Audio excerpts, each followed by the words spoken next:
সুপ্রিয় দর্শক, বাংলাদেশ টেলিভিশনের নিয়মিত আয়োজন ফ্যাসিবাদের দিনলিপি অনুষ্ঠানে আপনাদের সবাইকে স্বাগত জানাচ্ছি। আপনাদের সঙ্গে আছি আমি সাঈদ খান। আলোচনার জন্য আমার সঙ্গে দুজন অতিথি রয়েছেন। আমার সাথে আছেন জগন্নাথ বিশ্ববিদ্যালয়ের অধ্যাপক মেজবাউল আজম সওদাগর। আমার সাথে আরেকজন অতিথি রয়েছেন সাহিত্য পত্রিকা জবানের সম্পাদক রেজাউল করিম রনি। কোনো শাসক যখন জনগণের মৌলিক অধিকার কেড়ে নেয় তখনই ঘটে গণবিপ্লব। 69, 90 এবং 24-এর গণ অভ্যুত্থান তাই বলে। ফেরাউন, হিটলার, মুসোলিনি, স্ট্যালিন, ইদি আমিন, মুজিব, হাসিনা এবং সাম্প্রতিক সময়ের বাশার আল আসাদ পৃথিবীর ইতিহাসে অত্যাচারের প্রকৃষ্ট উদাহরণ। মানবজাতির ক্যালেন্ডারের পাতাকে রক্তাক্ত করা দেশ বিদেশের এই শাসকরা জেনে গেছে অত্যাচারের ফলাফল কি হয়। এ অনুষ্ঠানের মাধ্যমে আমরা তুলে ধরি আওয়ামী লীগের 16 বছরের দুঃশাসন। বিভিন্ন আলোচনার মাধ্যমে আমরা চিহ্নিত করব গত সরকারের যাবতীয় স্বৈরাচারী ও ফ্যাসিবাদী নীতি, খুঁজে বের করবার চেষ্টা করব নাগরিক অধিকার নিশ্চিতের পথ, যাতে ভবিষ্যতে আর কোনো শাসক নাগরিক স্বাধীনতাকে লঙ্ঘনের সাহস না পায়। দর্শক, আজ 9 জানুয়ারি 2025। গত 16 বছরের শুধুমাত্র এই দিনটিতে কি কি ঘটেছিল, অতিথিদের সঙ্গে আলোচনার আগে বিভিন্ন গণমাধ্যম থেকে সংগৃহীত কিছু সংবাদের শিরোনাম দেখে আসি। 2010 ছাত্র মৈত্রী নেতা খুন, ছাত্রলীগের নেতাসহ 10 জনের বিরুদ্ধে মামলা। টাঙ্গুয়ার হাওর ইজারায় ফিরতে চায় প্রশাসন, এলাকাবাসীর না। 2011 অসহনীয় বাজার, অসহায় মানুষ। 2012 টাকা ছাপিয়ে চাহিদা মেটাচ্ছে সরকার, ফের ভ্যাট জরিমানার ফাঁদে মোবাইল অপারেটররা। সুনেত্র গ্যাস ক্ষেত্র প্রকল্প সাংসদের লোকের হাতে। 2013 অধোগতিতে শেয়ার বাজার। 2012 সালে 18 খাতের মধ্যে মাত্র 3 খাত ছিল ঊর্ধ্বমুখী। বিল বোর্ডের বিজ্ঞাপন ঢেকে যুবলীগের দলীয় প্রচার। 2014 মন্ত্রী নির্বাচন করবেন প্রধানমন্ত্রী মুহিত। রাজনৈতিক অস্থিরতায় 4 কোটি শিক্ষার্থী অনিশ্চয়তায়। চট্টগ্রাম সিটি কর্পোরেশন রাস্তাঘাটে আবর্জনার ছড়াছড়ি, দুর্গন্ধে দুর্বিষহ নগর জীবন। ইতিহাসের সবচেয়ে বড় রাজস্ব কেলেঙ্কারিতে বিএটিবি 1942 কোটি টাকা রাজস্ব ফাঁকি। 2015 ডিসেম্বরে মূল্যস্ফীতি আরও কমেছে, 6 মাসে এডিপি বাস্তবায়ন 28%। জাতীয় বিশ্ববিদ্যালয়ে স্নাতকদের শিক্ষাগত যোগ্যতা প্রশ্নবিদ্ধ। 2016 বড় হচ্ছে অর্থনীতি, বাড়ছে না গভীরতা। সংখ্যালঘুদের জমি দখলে সাংসদ ও মন্ত্রীদের সংশ্লিষ্টতার অভিযোগ। 2017 নারীর মৌলিক মানবাধিকার রক্ষায় সরকার দোদুল্যমান, বাংলাদেশ মহিলা পরিষদ। বিদেশে ছাপা হওয়া প্রাথমিকের 47 লাখ বই শিশুরা পায়নি। 2018 পুলিশের হেফাজতে মৃত্যু, নিবারণ আইনি সংশোধনের দাবি পুলিশের। রেলওয়েতে নিয়োগে মন্ত্রী সাংসদ সহ দলীয় নেতাদের চাপ। কিশোরগঞ্জে এলএওর বিরুদ্ধে তদন্ত, ভূমি অধিগ্রহণের 15 কোটি টাকা আত্মসাৎ। 2019 28 বছর পর ডাকসু নির্বাচনের উদ্যোগ নিয়েছে বিশ্ববিদ্যালয় কর্তৃপক্ষ। 2020 বিডিআর হত্যা মামলার পূর্ণাঙ্গ রায়, ডাল ভাত কর্মসূচি ছিল তাদের ক্ষোভের উৎস। খুলনা বিশ্ববিদ্যালয় নিপীড়নের অভিযোগে উপাচার্যের বিরুদ্ধে শিক্ষার্থীদের বিক্ষোভ। প্রশান্ত কুমার হালদার পেশাদারিত্বের আড়ালে চালান প্রতিষ্ঠান লুণ্ঠন। 2021 ঢাকার চারপাশে নদীগুলোর সীমানা নির্ধারণে ভুল জায়গায় পিলার, নদী দখলের আশঙ্কা। বিপাকে পরিবেশ অধিদপ্তর, চট্টগ্রামে অবৈধ ইট ভাটার সঠিক পরিসংখ্যান নেই। Grabbers reoccupy rivers land month after eviction. অগ্রণী ব্যাংক 16 বছরের আইনি লড়াইয়ে জিতে নামের মিলে অন্য ব্যক্তির জমি ও বাড়ি নিলামে তুলে বিক্রি। 2022 তালিকাভুক্ত কর্পোরেট বন্ডের লেনদেনে গতি নেই। 3 more killed in electoral violence. PIB questions Bangladesh Bank policy relaxation for Padma bank. 2023 কার স্বার্থে পদ্মা ব্যাংকে এমন নজিরবিহীন ছাড় PIB? কেন্দ্রীয় ব্যাংকের দুর্বল নীতির পরিপালন কি ইসলামী ব্যাংকগুলোর ঝুঁকি বাড়িয়েছে? Embezzlement of টাকা 1,500 crore High Court orders proof into allegation against FMC Dockyard MD. অধ্যাপক মেজবা, আপনি নিশ্চয়ই দেখেছেন একটি সংবাদের শিরোনাম, 28 বছর পর ডাকসু নির্বাচনের উদ্যোগ নিয়েছে বিশ্ববিদ্যালয় কর্তৃপক্ষ। যেটি ভিপি নুরুল হক নূর যে নির্বাচনের মাধ্যমে নির্বাচিত হয়েছিল, দীর্ঘদিন ডাকসু নির্বাচন না দেয়া কি বাংলাদেশ তরুণ সমাজের বিরাজনীতিকরণের প্রজেক্ট ছিল কিনা? যদি প্রজেক্ট হয় এটি আসলে কাদের প্রজেক্ট ছিল বলে আপনি মনে করেন? ডাকসু নির্বাচনটা আমাদের সোসাইটিতে, ইউনিভার্সিটিগুলোতে একটা প্রচলিত বিষয়, ডাকসু নির্বাচন সম্পর্কে একটা ধারণা প্রচলিত আছে, যেটাকে সেকেন্ড পার্লামেন্টারি ইলেকশনের মতো করে দেখা হয়। তো এটার গুরুত্বটা অনেক। সরকারি দল মনে করে যে এই নির্বাচনে যদি তারা হেরে যায় তাহলে সোসাইটিতে আগামী নির্বাচনের জন্য একটা বড় ধরনের নেগেটিভ ইম্প্যাক্ট করবে, সেজন্য তারা অনেক সময় চায় না যে নির্বাচনটা হোক। আবার অনেক সময় চায় না যে এক্সিস্টিং যে দল ক্ষমতায় রয়েছে তার যে ছাত্র সংগঠন, তার ছাত্র সংগঠন বিশ্ববিদ্যালয় এবং বিশ্ববিদ্যালয়ের আশেপাশে যে ব্যাপক আধিপত্য যে বিস্তার করে, এই আধিপত্য বিস্তারের মধ্য দিয়ে বিরোধী মতের যে ছাত্র সংগঠন যতগুলো আছে সবাইকে ক্যাম্পাস ছাড়া করে দেয় এবং আশেপাশে নানান ধরনের অভিযোগ আসে, চাঁদাবাজি, টেন্ডারবাজি, এই ধরনের বিভিন্ন অভিযোগ বিভিন্ন সময় আমরা শুনি। ছাত্রদের যে গৌরবোজ্জ্বল ইতিহাসের কথা আমরা জানি, তার পাশাপাশি এগুলো আমরা শুনে আসি। সো সেটা দিয়ে অনেক সময় হিসাব নিকাশ হয়। এর কারণটা কি আসলে ওই লেজুর ভিত্তিক ছাত্র রাজনীতি কিনা? লেজুর ভিত্তিক ছাত্র রাজনীতিটা দুইভাবে হয়।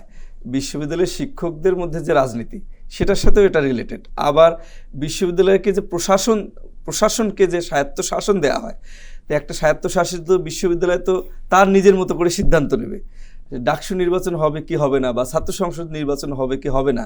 এটার জন্য যে সরকারের সিদ্ধান্ত, সরকারের চাওয়ার দিকে চেয়ে থাকা, এটা এক ধরনের বিশ্ববিদ্যালয়ের স্বায়ত্তশাসনের প্রতি এক ধরনের হস্তক্ষেপ। অথবা আমি বলতে পারি যে বিশ্ববিদ্যালয় নিজেই নিজের উপর সেলফ সেন্সরশিপ আরোপ করেছে যে গভর্নমেন্ট যেহেতু চাচ্ছে না আমি করব না, গভর্নমেন্ট চাচ্ছে আমি করব।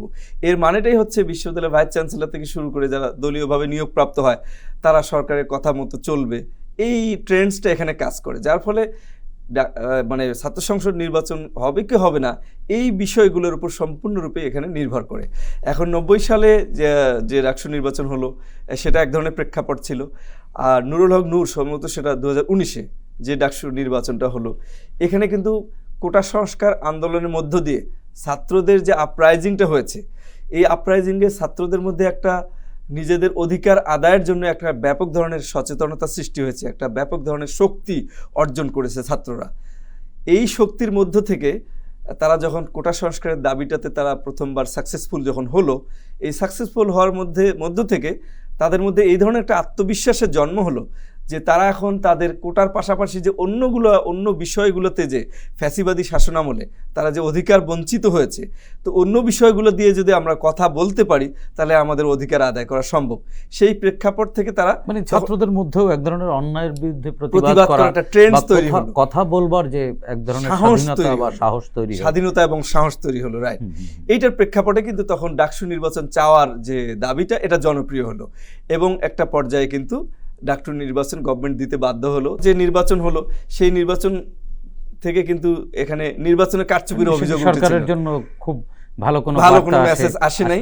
এবং আমরা ওখানে দেখলাম যে আমাদের নির্বাচনে ঠিক যেভাবে কারচুপি করা হয়, ওখানে কিন্তু একটা পদে কারচুপি হয়েছে এমন ব্যাপক অভিযোগ আমরা শুনতে পেলাম। তারপর নুরুল হক নূর সেই নির্বাচন মেনে নেবে কি নেবে না এটা নিয়ে দ্বিধাদ্বন্দ্বে ছিল। তারপর একটা পর্যায়ে সে যেহেতু নির্বাচিত হয়েছে সে এটাকে মেনে নিল, কিন্তু সে আরেকটা পদে ব্যাপক কারচুপি হয়েছে এবং নানান অভিযোগও এসেছে, আমরা পত্রপত্রিকা দেখেছি। এবং সেটার মধ্য দিয়ে কিন্তু ডাকসু নির্বাচনে সেখানে হওয়ার পরে পরবর্তী প্রেক্ষাপট আমরা জানি যে ডাকসু নির্বাচন ছাত্র সংসদ যখন হলো, তখন ছাত্রদের অনেক ছোট ছোট কাজ হয়েছে। নুরুর নেতৃত্বে যে ছাত্র সংসদ ছিল, ছাত্রদের ন্যায্য দাবিগুলো অনেক সময় বিশ্ববিদ্যালয়ে মেনেছে। আপনি বিশ্ববিদ্যালয়ের ক্যাম্পাসে গেলে আমরা দেখবেন যে ছাত্রদের জন্য সুন্দর লেন করা হয়েছে, কোন দিক থেকে রিক্সা চলবে, ছাত্ররা ধরেন যে জিয়া হল থেকে টিএসসিতে যাবে, রিক্সা ভাড়া কত হবে ইত্যাদি, এরকম ছোট ছোট অনেক বিষয়, ছোট ছোট পলিসি গ্রহণ করা হয়েছিল। ফলে ছাত্রদের মধ্যে একটা জনপ্রিয়তা তৈরি হয়েছিল যে ডাকসু নির্বাচন আগ্রহ তৈরি হয়েছিল যে ছাত্র সংসদ নির্বাচন আসলে দরকার। এবং ছাত্র সংসদ নির্বাচন হলে লেজুর ভিত্তিক ছাত্র রাজনীতিটা কমে যায় এই কারণে যে ছাত্রদের কথা বলার একটা এজেন্সি তৈরি হয়, কথা বলার একটা স্কোপ তৈরি হয়, ইভেন্ট এবং এজেন্সি দুটোই তৈরি হয়। আপাত দৃষ্টিতে ক্ষমতাসীন রাজনৈতিক দলগুলোই তাদের ইচ্ছা করে, তাদের ইচ্ছায় বা সিদ্ধান্ত নিয়েই তারা এটি আমরা নির্দ্বিধায় বলতে পারি। আপনি যেটি বললেন যে বিরাজনীতিকরণ হোক বা না হোক, সেই বিষয়ে যদি নাও যাই, একেবারে আমাদের সামনে সুস্পষ্ট প্রমাণ আছে, এই অনেকগুলো ইভেন্ট মানে ক্ষমতাসীন রাজনৈতিক রাজনৈতিক দলের চাওয়া এবং না চাওয়া। যদি ছাত্র সংসদ বা ছাত্র রাজনীতির মধ্য দিয়ে ছাত্র সংসদের নির্বাচনের মাধ্যমে যদি নেতৃত্ব বেড়ে উঠতে না পারে বা বিকশিত হতে না পারে, সেজন্য সেক্ষেত্রে তো জাতীয় রাজনীতিতেও এরকম দক্ষ এবং শিক্ষিত নেতৃত্ব এক ধরনের ভ্যাকুয়াম সৃষ্টি হয়, যেই সুযোগটি আসলে অলিগার্ক শ্রেণী ব্যবহার করে রাজনীতিতে ঢুকে রাজনীতিকে বাণিজ্যিক করে ফেলে। এবং গত 16 বছর ধরে আমরা সেটি প্রত্যক্ষ করেছি এবং বাংলাদেশ ভুগেছে। ছাত্র সংসদের যে নেতৃত্ব তৈরি হওয়ার প্রক্রিয়াটা, এখানে আপনি দেখবেন যেহেতু ব্যাপারটা ভোটের, অর্থাৎ ফ্রি অ্যান্ড ফেয়ার ইলেকশন যদি ওখানে হয়, তাহলে একটা স্টুডেন্ট লিডার যখন ভোটের জন্য কারো কাছে যাবে, তখন তো ছাত্ররা তার আগের ব্যাকগ্রাউন্ড দেখবে, তার কাছে পরিষ্কার হবে সে চাঁদাবাজি করে কিনা, সে সন্ত্রাসী কিনা, সে আর্মস নিয়ে ঘোরে কিনা, সে ছাত্রদের সাথে ভালো ব্যবহার করে কিনা।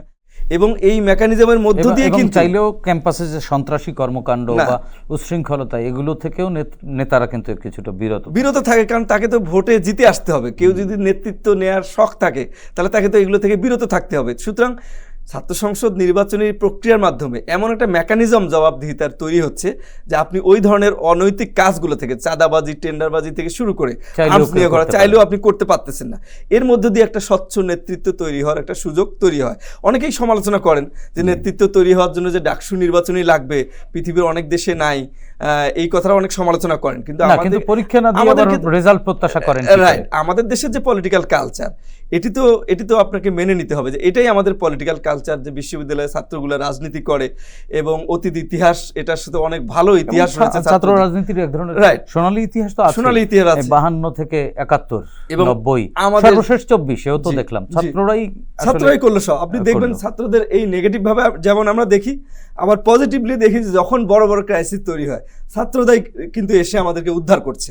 সুতরাং এটা নেগেটিভলি দেখার কোনো সুযোগ নেই, বরং এই প্রক্রিয়াটাকে উৎসাহিত করা উচিত, এই জবাবদিহিতার মেকানিজমটাকে উৎসাহিত করা উচিত, যাতে এখান থেকে স্বচ্ছ রাজনীতি বিকশিত হয়, তৈরি হয়। জি, ধন্যবাদ অধ্যাপক মেজবা। আপনার কাছ থেকে শুনবো।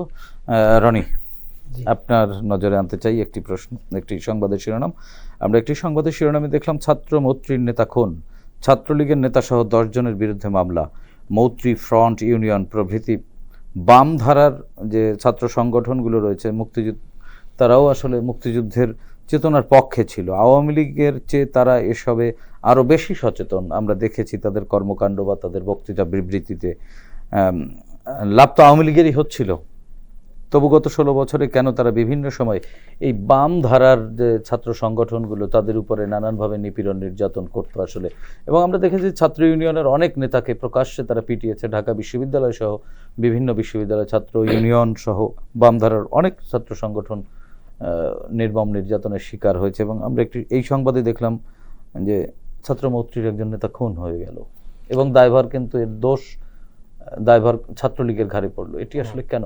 বাংলাদেশে ফ্যাসিবাদের একটি সামাজিকীকরণ হয়েছে গত 15-16 বছরে, এবং এই সামাজিকীকরণের ক্ষেত্রে যে সমস্ত প্রতিষ্ঠানগুলো বা যে সমস্ত সহযোগী সংগঠনগুলো সহযোগিতার ভূমিকা পালন করেছে, তার মধ্যে অন্যতম হলো এই বামপন্থী দলগুলো।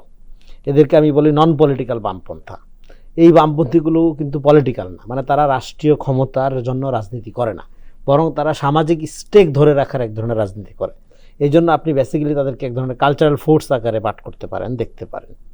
তো এখন ঘটনা যেটা ঘটলো যে আপনার এই যে মুক্তিযুদ্ধের আওয়ামী বয়ান, যে চেতনার বয়ানের উপর ভর করে, এবং আমরা শাহবাগের যে কৃত্রিম জনজাগরণ, যেটার মধ্য দিয়ে বেসিক্যালি বাংলাদেশে ফ্যাসিবাদটাকে একটা প্রাতিষ্ঠানিক রূপ দেওয়ার আপনার আনুষ্ঠানিক সূচনা হয়েছে। তো সেই সূচনার যে মৌলিক বা মূল কারিগর, তাদেরকে যদি আপনি চিহ্নিত করেন, দেখবেন যে এরা মোটা দাগে বাম, বিভিন্ন ঘরানার বাম। আপনি ছাত্রমৈত্রীর কথা বলতেছেন বা ছাত্র ইউনিয়নের কথা বলতেছেন বা আর অন্যান্য বামের কথা বলতেছেন, কিন্তু বাংলাদেশের এটা একটা অদ্ভুত ব্যাপার যে এখানকার বামপন্থা যারা প্রগতিশীলতা, সেকুলারিজমের নামে একটা আওয়ামী ফ্যাসিবাদকে সবসময় শক্তি যোগায় গেছে। তখন একটা গ্রুপের মধ্যে রিয়েলাইজেশন আসলো যে এইভাবে তো তারা টিকতে পারবে না, রাজনীতি হারে যাবে। তখন আমরা দেখলাম যে 2018 সালে একটা অভূতপূর্ব ঐক্য হইল। সে ঐক্যে একটা বামদের একটা অংশ, বড় অংশ, তারা আপনার নির্বাচনে কিন্তু আসলো, যেটা আপনার রাতের ভোটের যে নির্বাচন আমরা বলি। তো সেই নির্বাচনের পরে তারপরে তো ক্র্যাকডাউন শুরু হলো ব্যাপকভাবে, এবং পরবর্তী সময়গুলো তো আমরা জানি যে ফ্যাসিবাদ কিভাবে ভোটারবিহীন নির্বাচনের একটা সংস্কৃতি গড়ে তুললো, তখন বেসিক্যালি বামপন্থীদের একটা বড় অংশের মধ্যে এই রিয়ালাইজেশন হইলো যে এখানে দ্বন্দ্বটা শ্রেণী প্রশ্নে না। বামপন্থীরা সবসময় তো দ্বন্দ্ব ধৈরা আগায়, প্রধান দ্বন্দ্ব কোনটা ওইভাবে তর্ক ঠিক করে। তো বাংলাদেশের প্রধান দ্বন্দ্বটা হলো ফ্যাসিবাদের পক্ষে না বিপক্ষে আপনি। হ্যাঁ, অন্যদিকে যারা এই ফ্যাসিবাদী প্রশ্নকে আপনার এই প্রধান করে যে বাংলাদেশে তারা ফ্যাসিবাদের পক্ষে থাকবে না বিপক্ষে থাকবে, হ্যাঁ, একটা যুগপৎ আন্দোলনের ধারায় ফিরল, এবং তারা এখনো পর্যন্ত একটা যুগপৎ আন্দোলনের নেতৃত্বের মধ্যে আছে প্রধান দল বিএনপির সাথে নিয়ে, অন্যান্য দলগুলো আছে একসঙ্গে রয়েছে। এবং সেখানে কিন্তু আমরা দেখলাম যে বামপন্থী রাজনীতির একটা গুণগত পরিবর্তন, একটা হলো ফ্যাসিবাদের পক্ষের বামপন্থী, একটা হলো ফ্যাসিবাদের বিপক্ষের বামপন্থী। তো এই ঘটনাটা যখন বাম রাজনীতি তো সবসময় ফ্যাসিবাদ বিরোধী কথা বলে, সেটা বলতো, কিন্তু বাংলাদেশে আনফরচুনেটলি বাংলাদেশে কেসটা ছিল আপনার 18 আগ পর্যন্ত এটা ফ্যাসিবাদের সহযোগী ভূমিকায় পালন করছে। ফলে এই ফ্যাসিবাদের প্রশ্নে যখন আপনার সমাজে একটা বড় প্রশ্ন আকারে হাজির হলো এবং একটা বিভক্তি দেখলো কে পক্ষে যাবে বিপক্ষে যাবে, যারা ফ্যাসিবাদের বিপক্ষের শক্তি তাদের উপর স্বাভাবিকভাবে আওয়ামী লীগ চড়াও হবে। আওয়ামী লীগের এখনও যারা পতিত স্বৈরাচারের দোসর বা শক্তিগুলো যেগুলো সমাজে বিভিন্ন জায়গায় ঘাপটি মেরে আছে, তারা তো দেখতেছে যে সমাজে যেই সহযোগী শক্তিটা তাদেরকে টিকিয়ে রাখতে তাদের এই ফ্যাসিবাদী ক্ষমতা সহযোগিতা করছিল, তারা তো বেসিক্যালি সরে যাওয়ার কারণে তাদের স্টেক দুর্বল হয়েছে, আওয়ামী লীগ দুর্বল হয়েছে সামাজিকভাবে, কালচারালি। এখন স্বাভাবিকভাবে তাদের একটা রাগ থাকা স্বাভাবিক তাদের উপরে। তো ফলে এখন স্বাভাবিকভাবে এখানে আসলে বাংলাদেশে কে বাম, কে ডান, কে বিএনপি, কে জামাত, এইটা আসলে প্রশ্ন না। প্রশ্ন হলো ফ্যাসিবাদের বিপক্ষে সেই এখনও শত্রু, এবং তার জীবনের নিরাপত্তা আমরা দেখতেছি এখন নিরাপত্তার একটা ঝুঁকি কিন্তু আপনার তৈরি হয়েছে। এবং সমন্বয়ক যারা ছিল তাদের বাড়ির কারো কারো দেয়ালে লেখা আছে কিন্তু যে নানান ধরনের হুমকি দেখা যাচ্ছে। ফলে সেক্ষেত্রে একটা সিকিউরিটির ব্যাপার। এই জন্য আমাদের আসলে বাংলাদেশে যে অভূতপূর্ব ঐক্য আমরা 5ই আগস্ট দেখলাম যে ফ্যাসিবাদের বিরুদ্ধে, হ্যাঁ, সমস্ত শ্রেণীর নাগরিক, ছাত্র, কিশোর, তরুণ, বৃদ্ধা, যুবক, যুবতী, নারীদের কথা স্পেশালি বলতে হবে, হ্যাঁ, এই ঐক্যটা ছিল আওয়ামী ফ্যাসিবাদের বিরুদ্ধে। ফ্যাসিবাদের প্রশ্নে এই যে অভূতপূর্ব ঐক্য, আমাদের যে কমন এনিমি, কমন শত্রু আওয়ামী ফ্যাসিবাদ এবং তাদের ভারতীয় দোসর, এই কমন ঐক্যটা অটুট রাখা, যে কোনো মূল্যে এটা ধরে রাখা, এটাই বাংলাদেশের সার্বভৌমত্ব এবং একটা গণতান্ত্রিক রাষ্ট্রে বাংলাদেশকে রূপান্তরের একটা প্রধান স্পিরিট আকারে কাজ করবে। হ্যাঁ, ফলে এখানে কিছু কিছু রাজনৈতিক দল আছে যারা অন্যদের চেয়ে ত্বরিত বেশি লাভবান হওয়ার জন্য এমন কিছু উদ্যোগ নেওয়ার চেষ্টা করছে। সেই চেষ্টার কারণে অন্যান্য যারা শরিক আন্দোলনকারী বা অন্যান্য যারা ধরেন আপনার তাদের কমরেড, হ্যাঁ, তাদের মধ্যে তো অবশ্যই তাকে নিয়ে সন্দেহ জাগবে। ফলে এখানে কারা কি আচরণ করতেছে, বিশেষ করে আমি বলবো রাজনৈতিক দলগুলো। দেখেন, আমি যে কথাটা বারবার বলার চেষ্টা করতেছি কয়েকদিন যাবতই, সেটা হলো আগামী দিনে বাংলাদেশের রাজনৈতিক দলগুলোর রাজনীতি নির্ভর করবে আওয়ামী লীগকে কে কীভাবে ডিল করছে তার উপর। আবার যদি আপনি আওয়ামী আচরণই করেন, অন্য নামে করেন, হ্যাঁ, সেটা তো একটা আওয়ামী রাজনীতি হলো। আমরা জানি how fascism works. Fascism work করে যখন আপনি ধরেন এটা একটা মানে মিথ্যার উপর দাঁড়ায় ওয়ার্ক করে। তো আপনি যখন ধরেন একটা সুন্দর মিথ্যা কথা বলবেন, হ্যাঁ, সেটা কিন্তু জনগণ এখন বোঝে। 5 তারিখের পরে আমি মনে করি বাংলাদেশের একটা উপকার হয়েছে, এখনও জনগণ অনেক কষ্টে আছে, জিনিসপত্রের দাম, সাধারণ মানুষের জীবনযাত্রা কাঙ্ক্ষিতভাবে আপনার যেরকম আমরা আশা করছিলাম সেরকম আসেনি, সেটা সমালোচনা আমরা করি। ধীরে ধীরে এটা সরকারেরও একটা আন্তরিক প্রচেষ্টার ব্যাপার আছে এবং আমাদেরও সহযোগিতা করার ব্যাপার আছে, কারণ সিন্ডিকেট এবং অলিগার্ক তো রয়ে গেছে সব জায়গায়। তো সেই দিক থেকে ধরেন এরকম একটা অবস্থার মধ্যে আপনি যখন, হ্যাঁ, একটা আপনার দুরবচ্ছিন্নমূলক একটা কর্মকাণ্ডের মধ্যে নিয়োজিত হবেন থেকে, হ্যাঁ, আপনি যার বিরুদ্ধে ফাইট করলেন তার স্বভাবই যদি আপনি চর্চা করেন তাহলে তো রাজনৈতিক উত্তরণ আপনার ঘটলো না। সেটা রাজনৈতিক দলগুলোর প্রথমে সিদ্ধান্ত চিন্তা করতে হবে যে সে আসলে, আপনি ধরেন একটা ভালো নাম, ধরেন আমি বললাম যে আপনাকে মিষ্টি খাওয়াচ্ছি বলে যদি আমি আপনাকে তেঁতুলের টক খাওয়াই, আমি মুখে যতই বলি মিষ্টি খাওয়াচ্ছি, আপনি যখন খাবেন তখন বুঝবেন এটা তেঁতুলের টক দেওয়া হয়েছে। অধ্যাপক মেজবা, আপনার কাছ থেকে আরেকটু শুনি। আরেকটি সংবাদের শিরোনামে আমরা দেখলাম পুলিশের হেফাজতে মৃত্যু নিবারণ আইন সংশোধনের দাবি পুলিশের। এই আইনটির মাধ্যমে পুলিশের বিরুদ্ধে মামলা করা যেত, সেটিও তারা সংস্কার করতে চায়। পুলিশকে কেন সর্বোচ্চ পাওয়ার দিয়ে রাখতে হলো শেখ হাসিনাকে? শেখ হাসিনা সরকারের তো অনেক অনেক উদ্যোগ আমরা দেখেছি, এর মধ্যে সর্বোচ্চ ক্ষমতায়িত করেছেন নানানভাবে আইন শৃঙ্খলা বাহিনীকে, এর মধ্যে পুলিশ অন্যতম। এটার কারণ কি ছিল আসলে? এই আইনটা কিন্তু পাশ হয়েছিল 2013 সালে। প্রেক্ষাপটটা আমি একটু যদি বলি, যতটুকু মনে পড়ে, তখন কিন্তু ফ্যাসিবাদী দুঃশাসন শুরু হয়ে গেছে ভালোভাবে, এবং গুমগুলোও কিন্তু শুরু হয়ে গেছে। এই প্রেক্ষাপটে আপনি জানেন যে 1984 সালে জাতিসংঘের সাধারণ পরিষদের অধিবেশনে একটি কনভেনশন আপনার হয়েছিল। কনভেনশনটার আপনার নাম যতটুকু মনে পড়ে আমার, যে United Nations convention against torture and other cruel inhuman or degrading treatment or punishment, অর্থাৎ মানুষের সাথে খারাপ আচরণ করা যাবে না, নির্যাতন করা যাবে না, এই সমস্ত বিষয়ে একটা কনভেনশন স্বাক্ষরিত হয়। পরবর্তীতে সেইটা জাতিসংঘে যখন এরকম কনভেনশন স্বাক্ষরিত হয় তখন দেশগুলোকে আহ্বান জানানো হয় যে তারা যেন এই রিলেটেড তাদের দেশে আইন করে। এবং আমাদের সংবিধানেও কিন্তু 35 অনুচ্ছেদে এরকম বলা আছে, মৌলিক অধিকার মানবাধিকারের যে ধারাগুলা, যে মানুষের সাথে টর্চার করা যাবে না, নির্যাতন করা যাবে না, অসম্মানমূলক আচরণ করা যাবে না।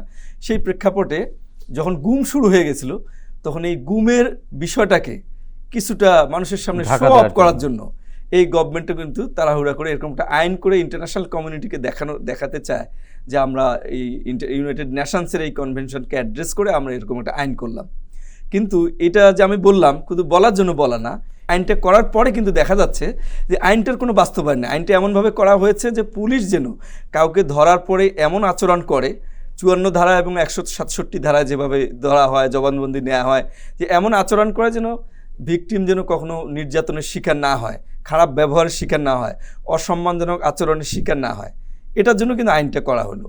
কিন্তু বাস্তবে দেখা গেল যে কোনো আইনের কোনো ধরনের কোনো একটা ধারার কোনো বাস্তবায়ন নাই, উল্টো চিত্র।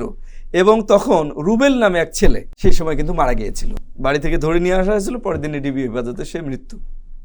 তখন এই প্রশ্নটা সামনে আসলো। এই প্রেক্ষাপটে হাইকোর্টে একটা রিট হলো যে 2013 সালের এই পুলিশি হেফাজতে নির্যাতন আইনের বাস্তবায়ন নাই কেন। তখন হাইকোর্ট এটাতে 9 দফা 10 দফা কিছু নির্দেশনা দেয় পুলিশের প্রতি এবং আপনার বিচারকদের প্রতি। নির্দেশনার আলোকে যে এটা বলা হয় যে কিভাবে পুলিশ ডিল করবে যখন কাউকে ধরা হবে, 164 ধারায় জবানবন্দি যখন নেওয়া হবে বা 54 ধারায় গ্রেপ্তার করা হবে তখন পুলিশ কি আচরণ করবে, এই বিষয়ক কিছু নির্দেশনা। এই নির্দেশনার প্রেক্ষিতে আবার গভর্নমেন্ট আবার সেটা আপিল করে। যে পুলিশ বিচারকরা বলতেছিল যে এটা কেন বাস্তবায়ন হচ্ছে না, এটা বাস্তবায়ন হতে হবে। গভর্নমেন্ট আপিল করে, আপিলে আবার গভর্নমেন্ট হেরে যায়। হেরে যাওয়ার পরে বিচারপতি SK সিনহা তিনি একটা রায় দেন, কঠিন একটা রায়, যে যেভাবে হোক এই আইনের বাস্তবায়ন করতে হবে। এবং সেখানে বলা হয়েছে যে আদালতে নেয়ার পরে যখন তাদেরকে অ্যারেস্ট করা হবে তখন যাকে অ্যারেস্ট করা হলো তার স্বাক্ষর থাকবে, কয়টার সময় কখন অ্যারেস্ট করা হলো।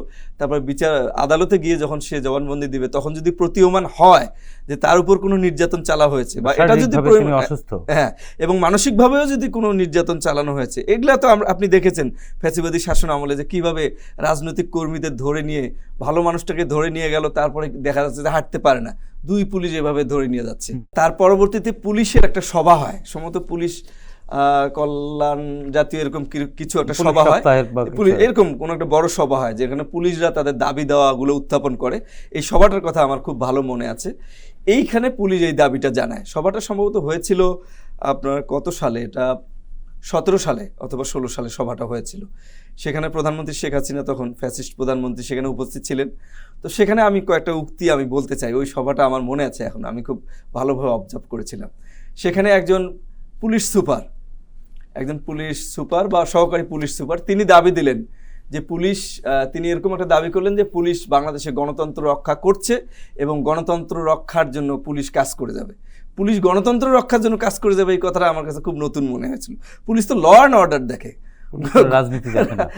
তো তিনি এরকম একটা রাষ্ট্র কিভাবে চলবে, সম্ভবত তাপস, আমার মনে আছে সম্ভবত তাপস কুমার পাল নামে একজন ASP, তিনি এই ধরনের একটা বক্তব্য দিলেন। এরপর শহীদুল হক তৎকালীন IGP তিনি বক্তব্য দিলেন যে আওয়ামী লীগ যখনই ক্ষমতায় আসে তখনই পুলিশের উন্নয়ন হয়। এই দুটো বক্তব্য আমার খুব ভালো মনে আছে। আর অন্য কিছু পুলিশ কনস্টেবল, কিছু অফিসার তারা প্রফেশনাল বক্তব্য দিলেন যে তাদের দাবি দেওয়া, মোটা দাগে যে দাবিটা আসলো যে পুলিশের এই আইনটা বাতিল করতে হবে এবং এটা বাতিল না করলে পুলিশ কাজ করতে পারবে না, পুলিশের স্বাধীনতা হস্তক্ষেপ করা হয়েছে, পুলিশের অধিকার খর্ব করা হয়েছে, ইত্যাদি ইত্যাদি কথাবার্তা ওখানে আসলো। এই কথা শোনার পরে প্রধানমন্ত্রী খুব এনজয় করছিলেন কথাগুলো। এনজয় করার পরে উনি শেষে যখন বক্তব্য দিলেন, দ্যাট ইজ ভেরি সিগনিফিকেন্ট। উনি বললেন যে আদালত কেন এই বক্তব্য দিল আমরা বুঝতে পারছি না। তাহলে পুলিশ কি মানুষের জানমাল রক্ষায় কাজ করবে না? পুলিশ কি তাহলে হাত পা গুটিয়ে বসে থাকবে? পুলিশের হাত পা কেন বেঁধে দেওয়া হলো? পুলিশ কি তাহলে কাজ করবে না? কাজ করতে গিয়ে তো একটা ভুল হতেই পারে। এরকম একটা চরম মানে বিদ্বেষমূলক একটা বক্তব্য। বিদ্বেষমূলক একটা বক্তব্য দিল। এই বক্তব্যের মধ্য দিয়ে আমার কাছে সেদিন মনে হয়েছে যে আজকে থেকে পুলিশ এই 2013 সালের আইন যতটুকু অমান্য করেছে, আজকে থেকে যদি এর কোনো কিছু আরো বাকি থাকে, পুরো আইনটাই আজকে থেকে অমান্য করা এবং শুরু আমরা হবে। সেই দৃশ্যই এবং দেখেছি। একজন প্রধানমন্ত্রী যদি পুলিশদের সামনে এই ধরনের কথা বলে, মানে আপিল বিভাগের একটা রায়কে কেন্দ্র করে যদি পুলিশকে এই ধরনের ঔদ্ধত্যমূলক কথা বলে, তাহলে আপনার এটা ধারণা করার কোনো কারণ নাই যে পুলিশ তারপরের দিন থেকে আর এই আইন মানবে। অধ্যাপক মেজবা, আপনার কাছ থেকে শুনবো আবারও। আমরা একটু রনি ভাইয়ের কাছ থেকে শুনে আসি। রনি, আমরা আরেকটি সংবাদের শিরোনামে দেখলাম বিলবোর্ডের বিজ্ঞাপন ঢেকে যুবলীগের দলীয় প্রচার। বিলবোর্ডের ব্যবসাও বা বিজ্ঞাপন ব্যবসাও তো আওয়ামী লীগের দখলেই ছিল। তাহলে সংকট কোন জায়গায় ছিল আসলে? একটি আরেকটিকে ঢেকে কেন দিয়েছিল? এই বিলবোর্ড পোস্টারের রাজনীতির মধ্য দিয়ে কিন্তু যেটা হয়েছে যে ফ্যাসিবাদের সামাজিকরণ, এটা আরেকটা হাতিয়ার। ধরেন এলাকার সবচেয়ে করাপ্ট লোক, এলাকার সবচেয়ে চিহ্নিত লোক, যারা দেখলে দুধের শিশুও ভয় পাবে, সেরকম একটা লোকের একটা হাস্যোজ্জ্বল ছবি বড় করে দিয়ে লিখতেছে যে ধরেন তার সালাম নিন, হ্যাঁ, বা ঈদ মুবারক তার তরফ থেকে। ওর কাছ থেকে কেউ ঈদ মুবারক চায়নি, ওর কাছ থেকে কেউ সালাম হচ্ছে না, ওরা দেখলে আরো 10 হাত দূরে থাকে মানুষ, যে ও একটা আপদ। এবং ও এই যে কার্যক্রমগুলো চালাচ্ছে, বিলবোর্ড, তারপরে বিজ্ঞাপনের এই জায়গাগুলো, এগুলো কিন্তু ওর যে এই যে লুটপাটের টাকা, অবৈধ টাকা, স্মাগলিংয়ের টাকা, চাঁদার টাকা, সেগুলো সেইভাবে খরচ করতেছে। এবং এতে করে মনে করছে যে এতে করে তার বিশাল রাজনৈতিক প্রভাব প্রতিপত্তি অর্জন হচ্ছে। কিন্তু মানুষ ঘৃণা করে, মানুষ বলবে বিলবোর্ডে পোস্টারে এই ধরনের রাজনৈতিক নেতাকে দেখলে তার উন্মাদ মনে করে, তার মাথায় সমস্যা আছে মনে করে, তার সিভিল সেন্সের সমস্যা আছে এটা মনে করে। এটা আপনি এই অভ্যুত্থানের স্পিডটা যদি খেয়াল করেন, এই অভ্যুত্থানের স্পিড কিন্তু এটা বলে যে সে বিলবোর্ড পোস্টার এগুলো রাস্তাঘাটে দেখতে চায় না। আপনি দেখেন গ্রাফিতিগুলো দেখেন, সেখানে শিল্পকর্মগুলো দেখেন, সেখানে বিভিন্ন লেখাগুলো দেখেন, হ্যাঁ, তারা কিন্তু এই যে একটা ইকোলজিক্যাল পলিটিক্স পরিবর্তন আর কি, এই যে পরিবেশ বান্ধব একটা রাজনীতি, এবং এইটা এই যে প্যানোরামা এই যে করা হয়, এবং এই যে আপনার প্লাস্টিকের আপনার বিলবোর্ড পোস্টার নামে যে কত হাজার কোটি টাকা আওয়ামী আমলে অপচয় হয়েছে, এটা যদি একটা তদন্ত হয় তাহলে ভালো হয়। হ্যাঁ, তো এই যে রাজনৈতিক নেতাগুলো, এইটা তো মাফিয়া তন্ত্রকে আপনার ধরেন যে সামাজিকভাবে বৈধ করার জন্য এই বিলবোর্ডটা, এই পোস্টারটাকে আমি দেখি কি জানেন, এই আমার দেখে ভয় পা তুই, আমি আসি, হ্যাঁ, তোরা ছাইরা দেবে, big brother is watching you like that. হ্যাঁ, ও আপনাকে সালাম দিচ্ছে না, ও আপনাকে শুভেচ্ছা জানাচ্ছে না, ও লম্বা পোস্টার, এবং তার মধ্যে হাসিনার ছবি, তার আগে মুজিবের ছবি, তারপরে থুতনির মধ্যে জয়ের ছবি, এটা মিল্লা দেখাচ্ছে যে এই আমি কিন্তু এই আজরাইল চক্রের সদস্য। হ্যাঁ, so I am remind you. এই সরকারের কাছে আপনার পরামর্শ কি বা প্রত্যাশাই বা কি? গভর্নমেন্ট যেন একটা মেগা প্রজেক্ট নেয়, এটা আমি চাবো, উচ্চশিক্ষার মান ইন্টারন্যাশনাল পর্যায়ে নিয়ে যাওয়ার জন্য। আর একটা হচ্ছে জেলায় জেলায় বিশ্ববিদ্যালয়ের কনসেপ্ট থেকে গভর্নমেন্ট যেন সরে আসে, এটা উচ্চশিক্ষাকে ধ্বংস করার জন্য সবচেয়ে বড় একটা টুলস এটা। আর একটা কথা বলবো, যেটা আজকে পুলিশের কথা আলোচনা হয়েছে।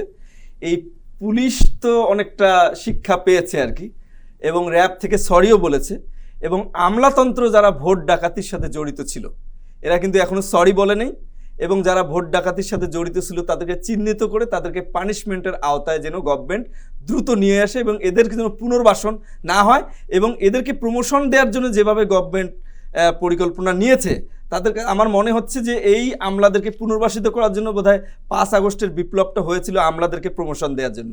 এইখান থেকে গভর্নমেন্ট যেন সরে আসে, সেটাই হবে জুলাই বিপ্লবের স্পিরিটকে ধারণ করা। জি, ধন্যবাদ অধ্যাপক মেজবা। আমরা রনি ভাই, প্রত্যাশা এবং পরামর্শ কি? প্রত্যাশা হলো এখন যে আলোচনাটা হচ্ছে যে প্রোক্লামেশন নিয়ে, আমরা বলি যে অভ্যুত্থানে একটা প্রোক্লামেশন লাগবে, কারণ ইতিহাসে এটার একটা ডকুমেন্ট থাকা দরকার। যে প্রোক্লামেশনটা এই যে অভূতপূর্ব ঐক্যের ফলাফল আকারে আমরা গণ অভ্যুত্থান দেখছি, তাকে ধারণ করবে। তো সরকার দায়িত্ব নিছে, অবশেষে এটা ধন্যবাদ সরকারকে, কিন্তু সে তাই যেন সমস্ত দল মতকে অংশগ্রহণের সুযোগ দেওয়া হয়, জাতীয় রিপ্রেজেন্টেশন, এটা যেন কোনো দলের প্রোক্লামেশন না হয়, এটা যেন জাতীয় প্রোক্লামেশন হয়, এইটার জন্য কাজ করতে হবে। এবং এর যে স্পিরিটটা, সেটা যেন খুবই পবিত্র স্পিরিট আকারে থাকে, এটা এনশিওর করতে হবে। আর একটা ব্যাপার উনি যেটা বলল যে আমলাতন্ত্র আমাদের বাংলাদেশে এটা যেন জগদ্দল পাথরের মতো একটা ঔপনিবেশিক কাঠামো, এইটার একটা সংস্কার দরকার। হ্যাঁ, এবং আইন শৃঙ্খলা বাহিনী এবং গরিব মানুষের দেখে আমি দেখি বাংলাদেশ রাষ্ট্রটা হতে হবে গরিব বান্ধব। এমন আপনারা সংস্কার, আমি সংস্কার কথাটা বলি না, আমি পুনর্গঠন, আমাদের পুনর্গঠন লাগবে।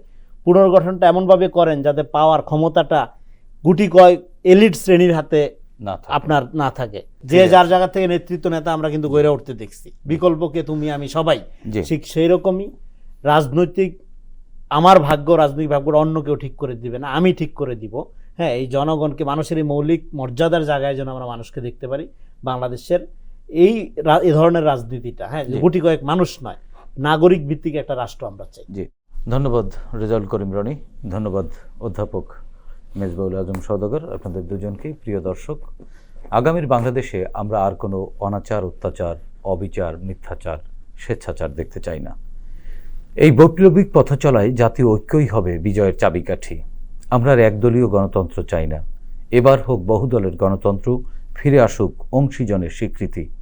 দর্শক, দেখা হবে আগামী পর্বে নতুন অতিথিদের সঙ্গে। ততক্ষণ পর্যন্ত ভালো থাকুন, সুস্থ থাকুন, বাংলাদেশ টেলিভিশনের সঙ্গেই থাকুন। খোদা হাফেজ।